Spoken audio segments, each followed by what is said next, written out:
Positive energy, negative energy exist. Believe it or not. ধরুন একটা নতুন জামা কিনলেন। কেউ একজন আপনাকে বলল, বাহ জামাটা তো খুব সুন্দর, তোমাকে খুব সুন্দর মানিয়েছে।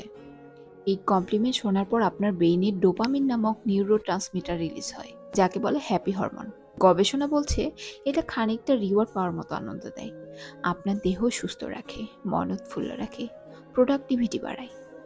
এই সেম জামা দেখে যদি অন্য আরেকজন বলে, এই জামাটা কেমন জানি লাগছে, তোমাকে ঠিক এই রংটা মানাচ্ছে না, তোমাকে ভালো লাগছে না, তখন আপনার শরীরে কর্টিসল রিলিজ হওয়া শুরু করে, যাকে মেডিকেল টার্মে স্ট্রেস হরমোন বলে। স্ট্রেসফুল সকল কন্ডিশনে আমাদের বডি এই কর্টিসল রিলিজ করে ফাইট অ্যান্ড ফ্লাইট মোডে রাখে। তার মানে তার এই কমপ্লিমেন্ট শুনে আপনার অ্যাংজাইটি হতে পারে, মন খারাপ হতে পারে, রাগ হতে পারে। এই দুইটা ঘটনাই উপমা মাত্র। আমাদের আশেপাশের কিছু মানুষ যারা মনে করেন, আমি বাপু যা সত্যি তাই বলি, এত ঢাকঢাক গুড়গুড় স্বভাব নেই, আমি ভিতরেও যা বাইরেও তা। তাহলে ভাই আপনার এই বোল স্বভাব আপনি আপনার কাছেই রাখুন। আপনার বোল কথা শুনিয়ে আরেকজন মানুষকে স্ট্রেসে ফেলানোর আপনি কে?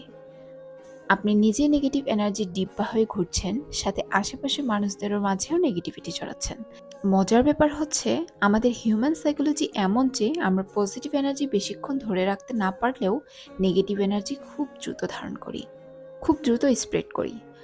আপনি আজকে থেকে আপনার আশেপাশের মানুষকে একটা করে সুন্দর কথা বলুন, তাদের ছোট ছোট কাজের প্রশংসা করুন, তাদেরকে অ্যাপ্রিসিয়েট করুন। তারপর দেখবেন আপনার চারপাশ কত দ্রুত পাল্টে যায়।